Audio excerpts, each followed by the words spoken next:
Welcome to exclusive CMA classes and this is Sapna Baid. और आज हम जो सीरीज स्टार्ट कर चुके थे उसका स्टडी नोट हम बैंक वाला सेक्शन करने जा रहे हैं। And as you know, banks are the one of the most important economic pillars of our nation. Any nation, कोई भी डेवलप्ड या अंडर डेवलप्ड इकोनॉमी हो तो उसके लिए one of the most important sector होता है बैंकिंग, फाइनेंशियल सेक्टर, जो एक इन्वेस्टर को सेवर से लिंक करती है या सेवर को इन्वेस्टर से लिंक करती है। Bank means when you need to trust upon, आप बैंक करते हो, आप ट्रस्ट करते हो। तो एक कोई भी हमारे जैसे देश के लिए जो कि एक डेवलपिंग नेशन है, उसमें बहुत इंपॉर्टेंट रोल प्ले किया है कमर्शियल बैंक्स ने, आरबीआई ने। और आज भी ज्यादातर जनता जो हमारी है वो बहुत ज्यादा रिलाई करती है, बहुत ज्यादा ट्रस्ट करती है, बहुत ज्यादा बैंक अपॉन करती है बैंकों पे। तो चलो आज सीखते हैं बैंक्स के बारे में, कमर्शियल बैंकिंग के बारे में, उनके सेक्टर्स कैसे वो लोग फंक्शन करते हैं एंड अदर फाइनेंशियल इंटरमीडियरीज के बारे में। तो इस जानकारी के लिए सबसे पहले हम इसका कंटेंट देख लेते हैं। कंटेंट हमारा ये स्टडी नोट 7 है और bank, meaning of banking, commercial bank, central bank and financial institutions हमें करने हैं। ठीक है, तो study note 7, let us start with banks. तो कमर्शियल बैंक क्या है? A commercial bank is a financial intermediary. It accepts the deposits from the surplus units and lend this financial resources to the deficit unit. ठीक है, surplus से, जिनके पास surplus fund है उनसे कहाँ जाता है ये? जिनके पास डेफिसिट फंड है। तो basically this is also demand and supply. कैसे? कि जिनको डिमांड ऑफ फंड है, जिनको डिमांड ऑफ फंड है उन तक सप्लाई ऑफ फंड आएगा, और सप्लाई ऑफ फंड कौन देगा? बैंक करेगा। और बैंक के पास कहाँ से सप्लाई आएगी? सेविंग से आएगी। और डिमांड ऑफ फंड कौन कर रहा है? इन्वेस्टर कर रहा है, वो इन्वेस्टमेंट के लिए उसको फंड चाहिए। तो basically we are linking supply and demand, we are linking saving and investment. तो सेविंग और इन्वेस्टमेंट को लिंक करता है बैंक। ठीक है, इन्वेस्टर एंड सेवर को लिंक करता है bank. So that is the bank purpose. ठीक है, बैंक क्या है? एक इंटरमीडिएरी है, एक लिंक है जो सेवर को, जिनके पास सरप्लस फंड है, वो इन्वेस्टर को, जिनके पास डेफिसिट ऑफ फंड है, उनको लिंक करता है बैंक। नाउ सबसे पहले फंक्शंस ऑफ कमर्शियल बैंक।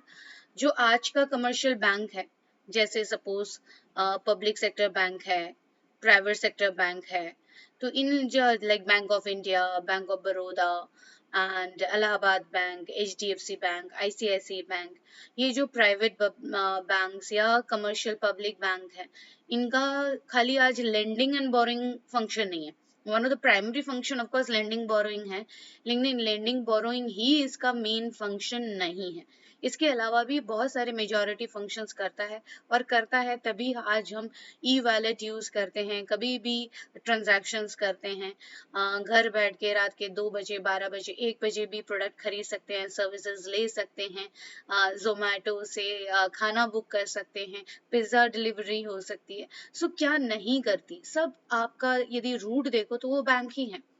आप ऑनलाइन टिकट बुकिंग करते हो, एयरलाइन टिकट्स बुकिंग करते हो, रेलवे टिकट्स बुकिंग करते हो, और आज वो बैंक ही करता है। अब लाइन में जाने की जरूरत नहीं, लंबी लंबी क्यू में खड़े होने की कोई जरूरत नहीं। सारा काम बैंक के लिए आजकल बैंक जाना जरूरी नहीं होता, बैंक आपके पास आ गए हैं, बैंक आपके फोन पे आ गए, वो ना फोन पे, टैब पे, आपके कंप्यूटर पे आ चुका है। तो bank is doing almost every function of us. जो काम हम पहले किसी को भेज के करते थे, आज वो बैंक आपके लिए कर रहा है with minimum charges. So bank is doing so many functions for us, let us learn them. ठीक है, सबसे पहले एक्सेप्टेंस ऑफ द फंड। जो डिपॉजिट्स है, सबसे प्राइमरी फंक्शन बैंक का यही है कि वो डिपॉजिट एक्सेप्ट करेगा। ठीक है, जो सेव करेंगे, सेविंग होगी, वो बैंक के थ्रू होगी, आप बैंक में डिपॉजिट करोगे। अब डिपॉजिट्स भी वेरियस काइंड ऑफ हो सकता है। ठीक है, डिपॉजिट्स भी वेरियस काइंड ऑफ हो सकता है। Current deposits, saving deposits, term deposit, recurring deposit. ठीक है, क्या है ये current deposits? Current deposit mainly convenient for businessman होता है। ठीक है, ये बिजनेसमैन के लिए होता है, पब्लिक अथॉरिटीज के लिए है, कंपनीज के लिए है।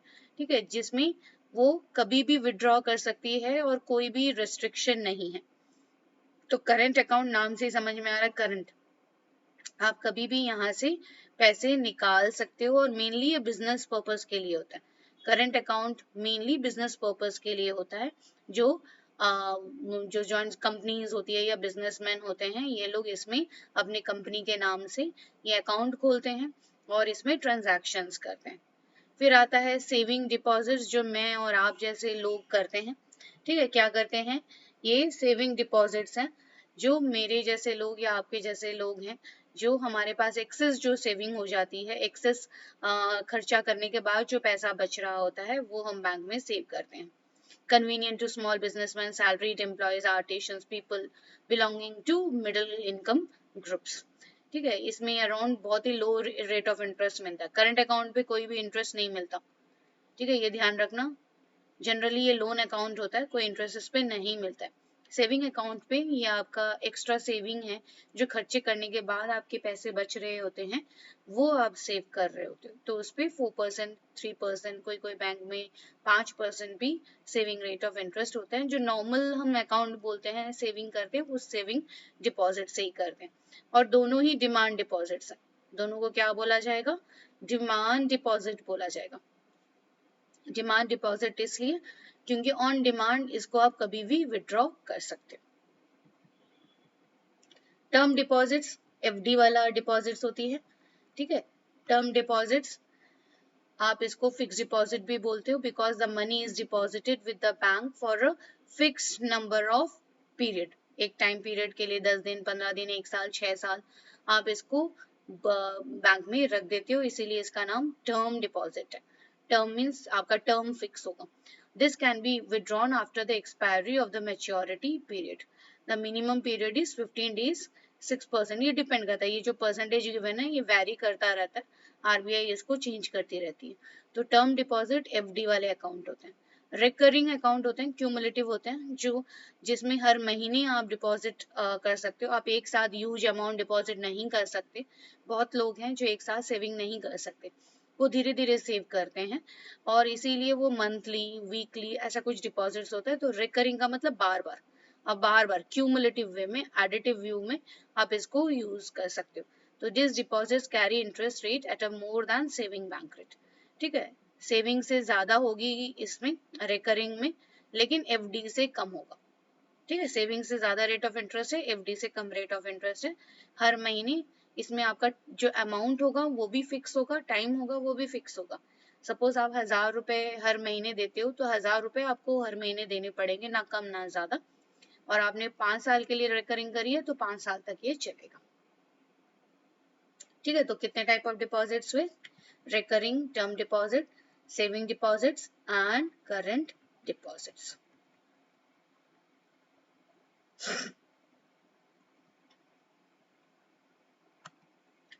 Another primary function of the commercial bank is to give loan.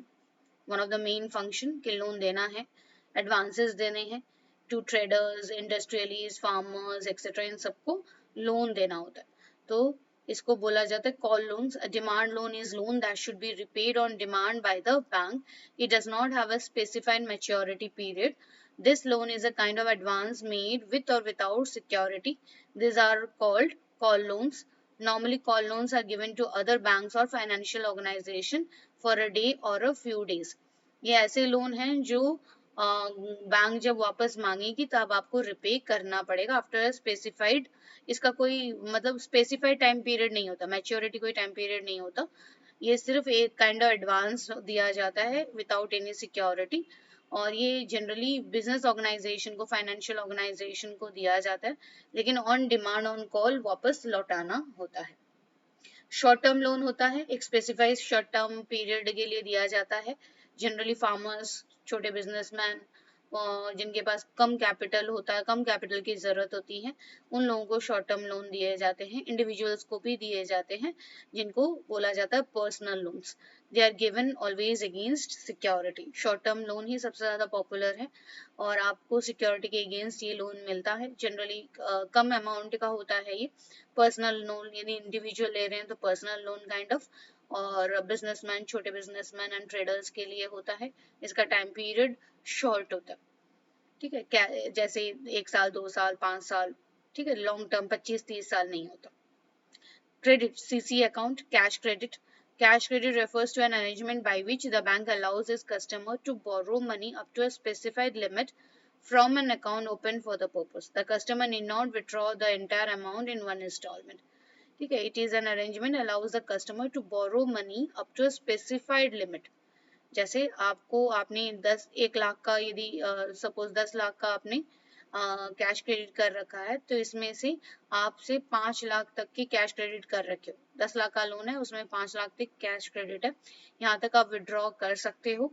और इसमें आपको एंटायर अमाउंट एक बार में इंस्टॉलमेंट में आपको विड्रॉ करने की जरूरत नहीं, जितना आप विड्रॉ करोगे उतना ही आपका इंटरेस्ट रेट चलेगा।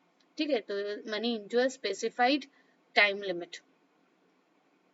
Overdraft to the bank to the current account holders, जैसे जितना उनका लोन दिया गया है, जितना उनका लोन दिया गया है उससे ऊपर भी, उससे ओवर भी वो थोड़ा बहुत विड्रॉ कर सकते हैं।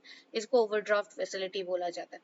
ठीक है, this are allowed withdraw money with और without security in excess of the balance available. उनके अकाउंट में जितना लिमिट तक उनको दिया गया है उससे ज्यादा भी वो एक्चुअली विड्रॉल कर सकते हैं। Interest is charge on the amount of the actual withdrawal, जितना वो विड्रॉ करेंगे उस पे इंटरेस्ट रेट लगेगा।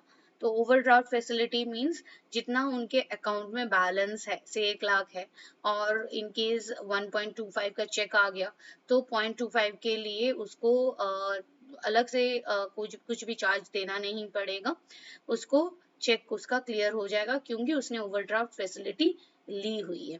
ठीक है, इंटरेस्ट रेट चार्ज होगा, लेकिन ऐसा नहीं कि वो डिफॉल्टर कहला जाएगा, उसके बैलेंस नहीं है और चेक उसका डिफॉल्ट होकर वो बाउंस होकर चला जाएगा। चेक बाउंस नहीं होने वाला क्योंकि उसने ओवरड्राफ्ट फैसिलिटी ले रखी है। जनरली ये करंट अकाउंट होल्डर्स को दिया जाता है। फिर आता है discounting bills of exchange. Discounting bills of exchange are undertakings written by the buyers and given to the sellers when the transaction is made on credit basis. The buyer undertakes to make payment after a specified period or on a specified future date. The trader who possesses such bills of exchange with them may approach the banks for discounting of the bills when they need the money. ठीक है, आपने से house खरीदा, घर खरीदा, ठीक है, तो आपने घर बेचा, किसी ने बेचा, किसी ने इस घर को खरीदा। तो जिसने बेचा तो वो उसके अगेंस्ट, जिसने बेचा तो उसको क्या मिलेगा, एक पेमेंट की रिसिप्ट मिलेगी। ठीक है, एक पेमेंट की रिसिप्ट मिलेगी जिसको बोला जाता है बिल।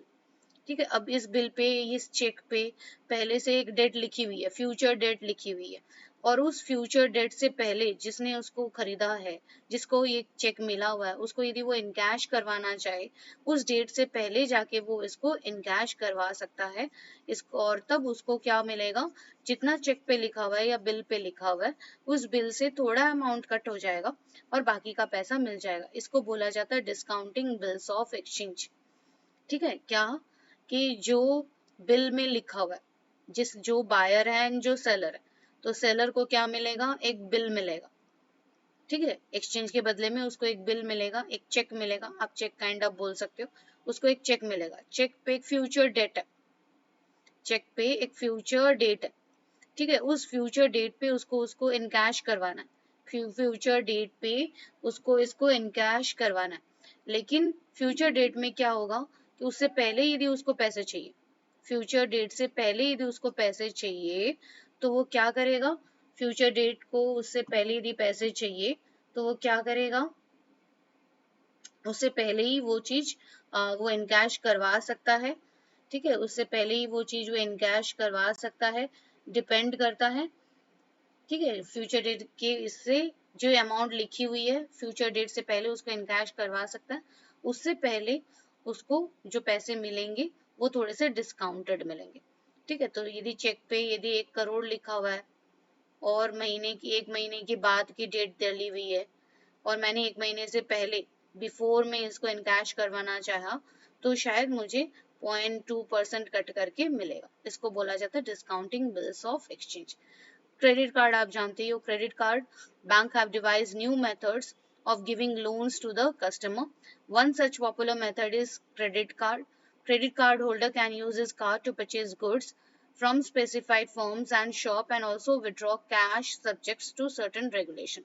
तो उस क्रेडिट कार्ड में जितना अमाउंट है, से 1 लाख का क्रेडिट कार्ड है या 5 लाख का क्रेडिट कार्ड है, तो उतने तक का प्रोडक्ट आप खरीद सकते हो और मंथली इंस्टॉलमेंट फिर ईएमआई आपको भरना पड़ेगा. ठीक है, these are the major function of one of the main functions of commercial bank. अब इसके अलावा क्या है, credit creation. One of the most important function of the credit is commercial bank का, वो है credit creation. This is a unique function of commercial bank. Credit is created from out of the primary deposit. जितना primary deposit bank के पास है, primary deposit का मतलब जो saving account होती है या फिर करंट अकाउंट होती है.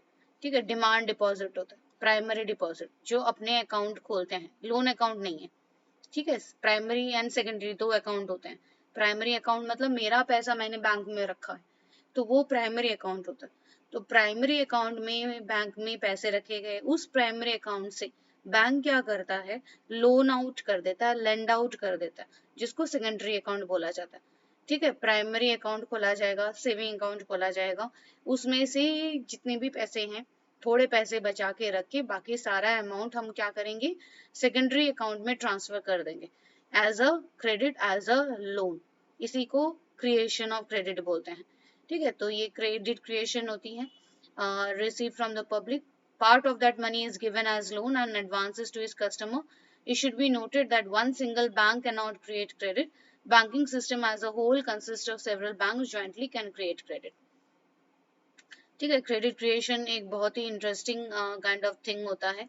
क्रेडिट क्रिएशन में क्या कर रहे हैं, क्रेडिट क्रिएशन में हम एक प्राइमरी डिपॉजिट से, ठीक है, एक प्राइमरी डिपॉजिट से मल्टीपल डिपॉजिट्स हम क्रिएट कर सकते हैं. एक प्राइमरी डिपॉजिट से हम मल्टीपल डिपॉजिट्स क्रिएट कर सकते हैं. ठीक है, प्राइमरी अकाउंट है, प्राइमरी अकाउंट से हमने लोन दिया, किसी को लोन दिया, जिसको लोन दिया उसको भी अकाउंट में पे किया, तो उसके अपने अकाउंट में चला गया और उस अकाउंट से वापस एक क्रेडिट अकाउंट में गया. तो ऐसे करते करते मल्टीपल क्रेडिट अकाउंट खुल सकता है, लेकिन उसके लिए आपको मल्टीपल बैंक्स भी चाहिए. So creation of credit is one of the most important function of bank. Agency functions, collection of checks, drafts, bill of exchange from customer from other bank. ये आजकल बहुत ज़्यादा बैंक करने लगा है कि मैं किसी बैंक को ट्रांसफ़र कर रही हूँ, किसी बैंक का पैसा मेरे पास आ रहा है, चेक जा रहा है, मैं पेमेंट के लिए मैंने से शूज़ खरीदे, वहाँ मैंने चेक डाल दिया, तो वो वापस क्लियरेंस के लिए बैंक में आएगा, बैंक फिर उस शू वाले को पैसे देगा. तो बैंक मेरे लिए पे कर रहा है, चाहे मैं कुछ भी खरीद रही हूँ, कुछ भी गुड खरीद रही हूँ, कुछ भी सर्विस खरीद रही हूँ, ऑनलाइन खरीद रही हूँ, तब भी मैं बैंक को ही यूज़ कर रही हूँ, बैंक का अकाउंट ही यूज़ कर रही हूँ. ठीक है, तो bills of exchange, cheque, draft, ये सब कोई भी, जैसे आप यदि गवर्नमेंट के कोई भी फॉर्म लेते हो, एसएससी के फॉर्म, बैंक पीओ के फॉर्म, तो सब जगह ड्राफ्ट लगता है, डिमांड ड्राफ्ट लगता है. से 500 रुपए से आपको एसबीआई का बैंक पीओ का फॉर्म खरीदना है, तो आपको बैंक के लिए एक डिमांड ड्राफ्ट बनाना पड़ेगा. वो डिमांड ड्राफ्ट आप जब डिपॉजिट करोगे उसके बदले आपको वो फॉर्म मिलेगा. तो in order two by that form आप यूज क्या कर रहे हो, डिमांड डिपॉजिट यूज कर रहे हो, ड्राफ्ट यूज कर रहे हो, अपना बैंक अकाउंट यूज कर रहे हो. डिविडेंड जो आपके आएंगे, आपने शेयर खरीदा हुआ है, तो जो डिविडेंड आएगा वो आपके अकाउंट में ही आएगा. तो आपको इनकम का जरिया भी बैंक ही बन रहा है, आपका अकाउंट ही बन रहा है. तो business from industrial forms and interest, ठीक है, ये भी आपके अकाउंट में ही पैसे आते हैं. कोई भी सिक्योरिटी, शेयर्स, डिबेंचर्स, गवर्नमेंट, ये सब आज on behalf of the customer आपका अकाउंट ही कर रहा है. Acting as trustees and keeping their funds in safe custody, acting as executors and executing the will of the customer after their death. ठीक है, कोई अपना विल बना के जा रहा है, अपनी प्रॉपर्टी है, तो उसको भी वो अपने अकाउंट में सेफली रख के जाता है और उसका नॉमिनी डाल के जाता है, और in after case of death वो उस नॉमिनी को मिल जाता है.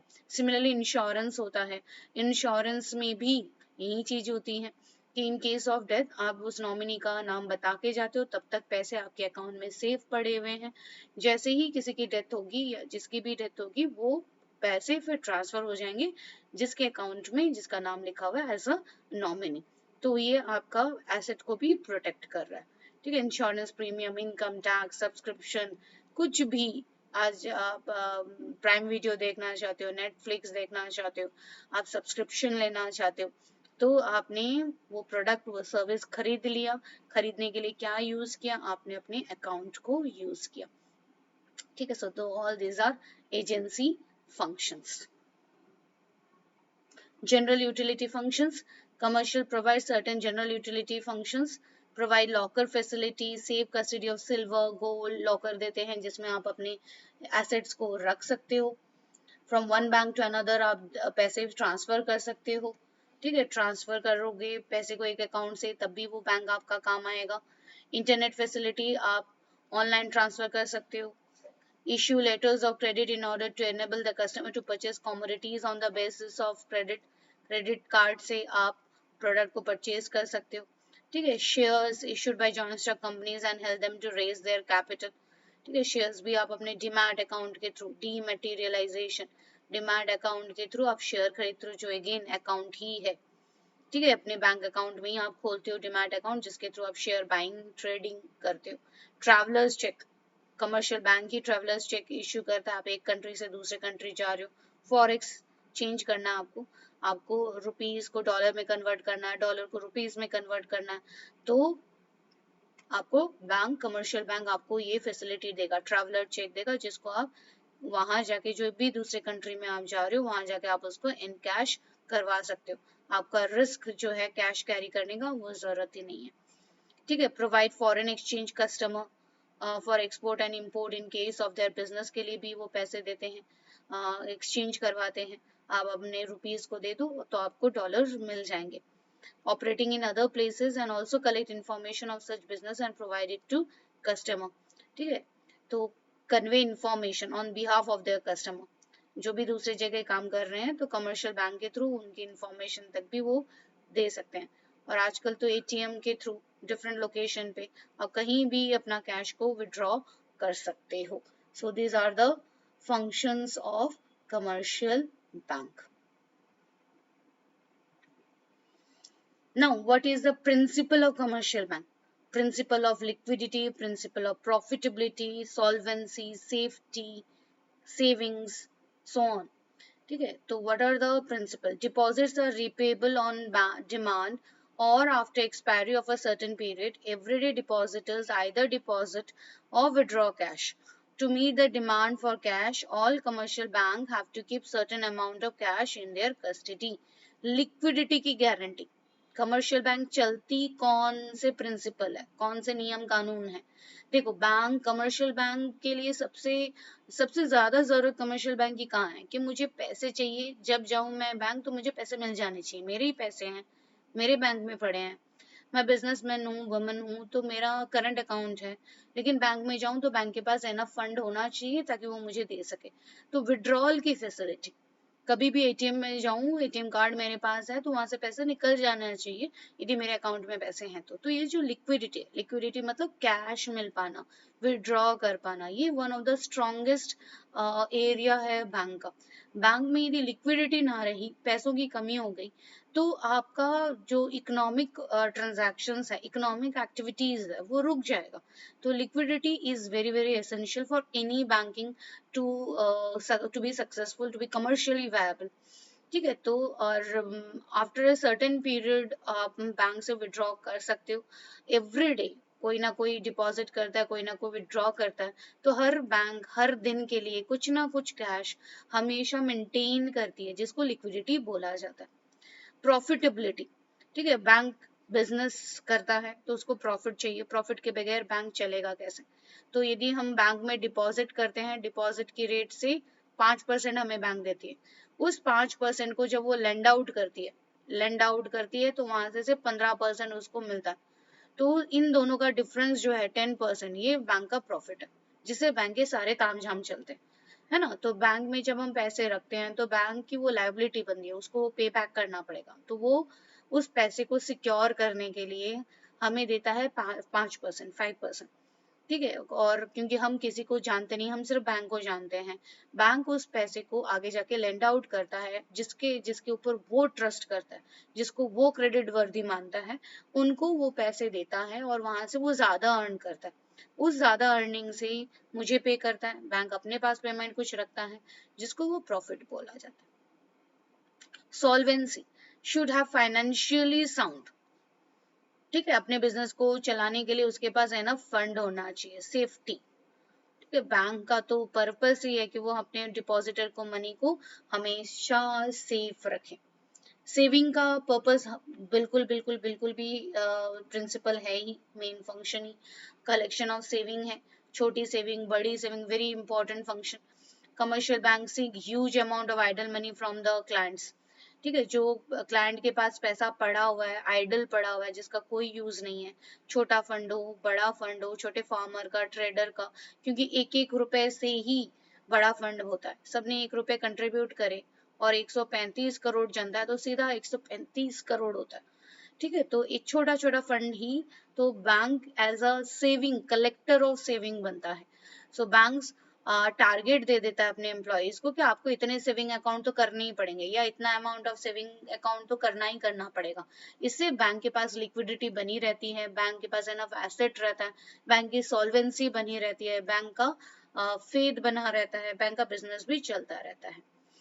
Principle of loan and investment policy, तो main source of earning bank के लिए यही है कि वो लोन देगा, इन्वेस्टमेंट के लिए इन्वेस्टर ढूंढेगा और उन इन्वेस्टर्स को पैसे देगा जो उसने डिपॉजिटर से लिए हैं, वो पैसे इन्वेस्टर्स को देगा ढूंढ के, उनकी क्रेडिट वर्दीनेस को जज करके, और फिर वहां से वो बिजनेस अर्न करेगा, इन्वेस्टमेंट करेगा, अर्न करेगा, प्रॉफिट अर्न करेगा।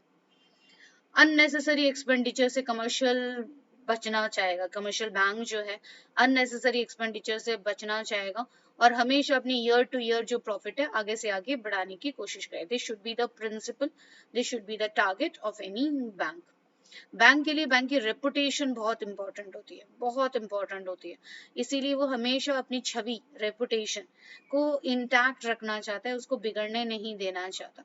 ठीक है, तो बेटर सर्विस ये तभी आएगी जब उस वो अपने ईच एंड एवरी कस्टमर को अच्छी सर्विस देगा, उनको प्रॉम्प्ट आंसर करेगा, उनकी कोई भी ग्रीवियंस है उसको सुनेगा, उसको रिजॉल्व करेगा टाइम बाउंड मैनर में। तो जो कस्टमर है वो हमेशा खुश रहेंगे। खुश कस्टमर ही बैंक को चला सकते हैं, बैंक को रिकमेंडेशन दे सकते हैं, बैंक को बढ़ा सकते हैं, बैंक का डिपॉजिट बढ़ा सकते हैं, बैंक के एसेट बढ़ा सकते हैं। तो सर्विस देना, ठीक है, bank, good bank is the one which gives best service. Principle of secrecy, ये तो बहुत बहुत जरूरी है कि बैंक क्लाइंट के अकाउंट को सिक्रेटली मेंटेन करता है, किसी को भी, जिसको बोलते हैं लीकेज नहीं होना चाहिए, इंफॉर्मेशन लीक नहीं, प्राइवेसी है, बैंक की प्राइवेसी सुप्रीम।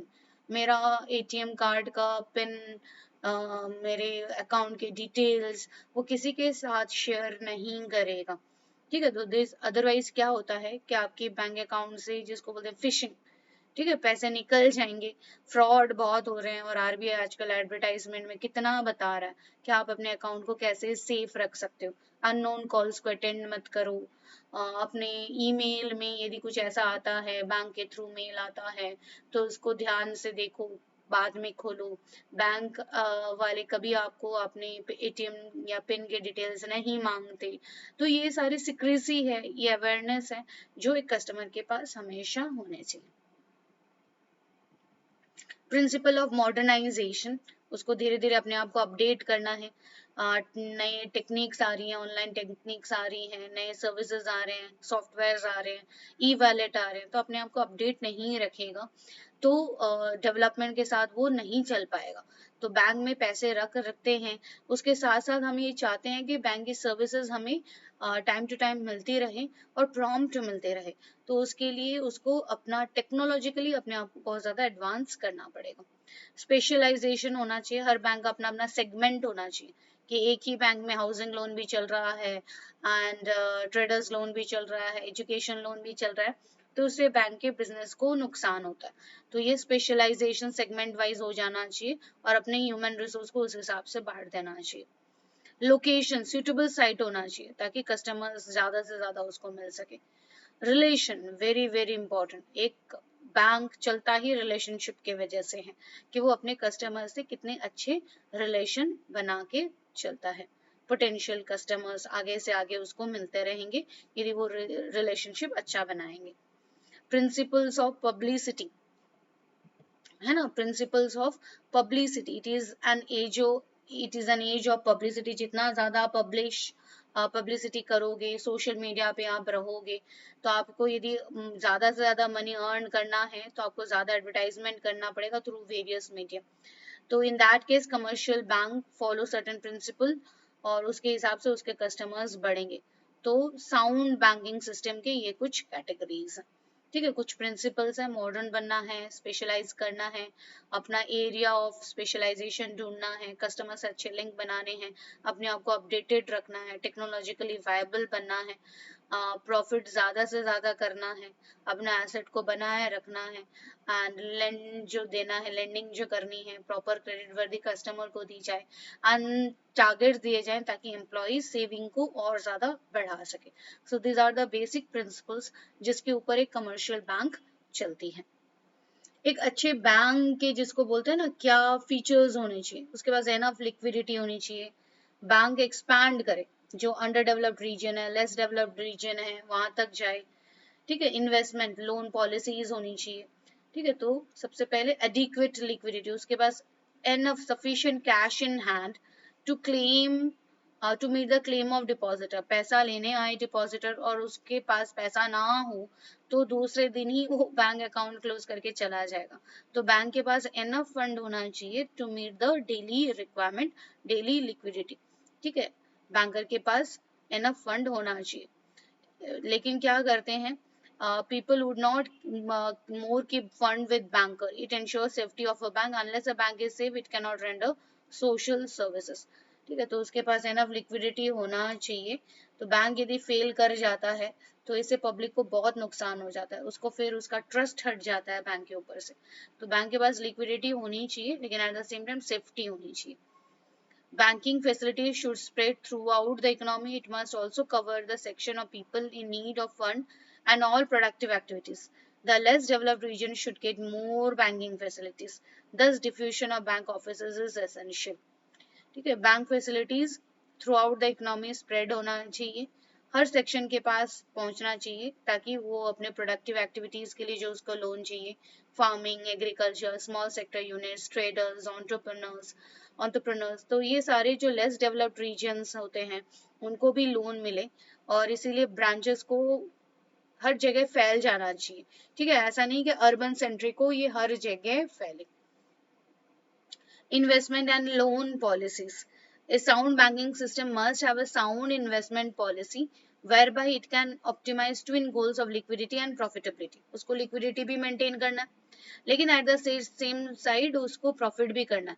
पैसा ज्यादा रख दिया बैंक में कि कस्टमर आएंगे अपने पैसे लेने के लिए, और इधर आपने लोन नहीं दिया तो आप प्रॉफिट नहीं कमा पाओगे। लिक्विडिटी तो मेंटेन करी, लेकिन आप लोन नहीं दे रहे हो तो आप प्रॉफिट नहीं कमा पाओगे। तो दोनों चीजें जरूरी है, एक तो लिक्विडिटी मेंटेन करना भी जरूरी है, लेकिन लोन देना भी जरूरी है, ताकि आपका बिजनेस चलता रहे।